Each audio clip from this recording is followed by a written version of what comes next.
everybody.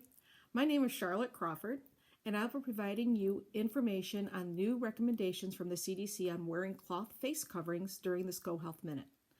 In light of new information on how COVID-19 is spread, the CDC recommends that people wear a cloth face covering to cover their nose and mouth in community settings, especially in situations where you will be near people.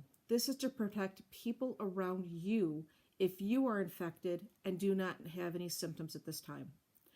In addition to wearing the cloth face covering, people should continue to stay at least 6 feet away from each other. This would include washing your hands for 20 seconds with soap and water and taking everyday preventative actions. Cloth face coverings can be made from household items such as bandanas and old t-shirts.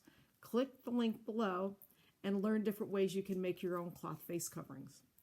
It is important to note that cloth face coverings should not be placed on children younger than 2 years of age, or anyone who has trouble breathing or cannot remove the cloth face covering themselves without help.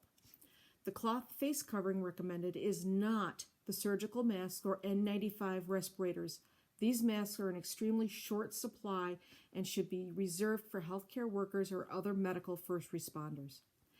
Thank you for listening and take care of yourself. Stay safe.